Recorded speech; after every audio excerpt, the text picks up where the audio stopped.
Hey guys, just want to give you a little look at my Alpicool CF55. I've taken it on 2 trips to camp, both of them actually to the Outer Banks, North Carolina, a couple months apart, and I've been using it just in the day-to-day. Feels pretty solidly built. I only paid $3.20 for this thing off Amazon. This thing's super easy to open and close with one hand. Which is nice. A small space or while you're driving. I can say that the lid is also nice and sturdy, so when you go, definitely latches of its own weight, which is nice. And it doesn't accidentally get left open, especially if you have little ones like I do who go in and out of it. Don't always care. It's a 55 quart cooler. Has a little basket. Second compartment, the basket comes out. If you want to access the things in the fridge more easily. This guy's not as big. And the compressor's underneath there, so it's not as deep as this section. As you can see, it's pretty deep. The length of from my elbow to my fingertips. I'm a pretty average sized person. Alright, so you have a cool LED light. I like that. A little chain to keep it intact. Couple little cup holder guys on the top there that I do not use because I got this bag for it, which I do really like. I just turned it on. It's been off for a couple days. We've been back from camping for about a week. Pull it out here. So as you can see, it fits right in between the seats of my Chevy G van. Let's see. See, the vents are there. The power cord attachment is there. And right now it's going to 12 volt, but they also send you a AC adapter, so you can just leave this one in your vehicle. I just unplug that one, take it inside, plug it in, and on the AC adapter that has the same end, so you don't need to take anything out of your vehicle except the cooler itself. So that is very handy. You can chill it, fill it and chill it the day before you leave. It really only takes about half an hour to get this thing cooled down to about 30 degrees, so it goes really quick. Alright, this thing's super lightweight. I can just move it with one hand, no problem. Of course, there's nothing in it, but even full, taking it in and out of the house is no problem. It's got the nice handles here on each side, and just the way the shape of it is, it's very easy to pick up even when full.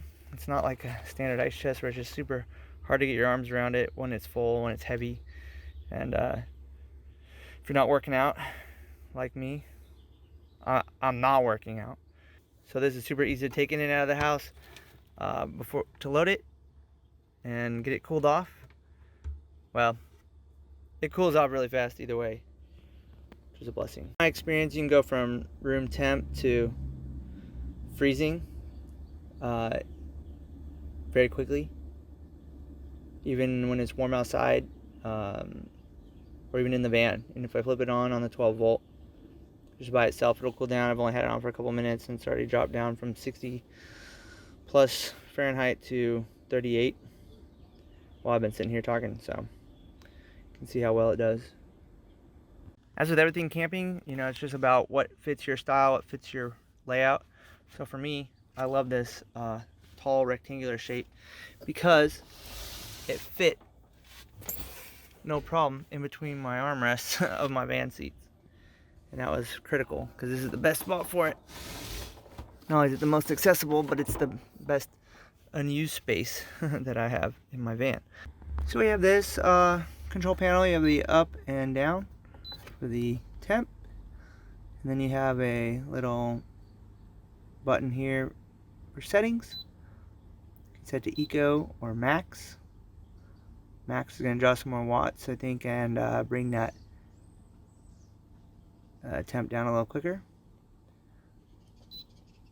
Eco goes a little slower, which if you have the vehicle on or you have your solar on and charging, I wouldn't hesitate to have it on max, but I also know that it easily keeps it cool, we'll say, with the eco mode on.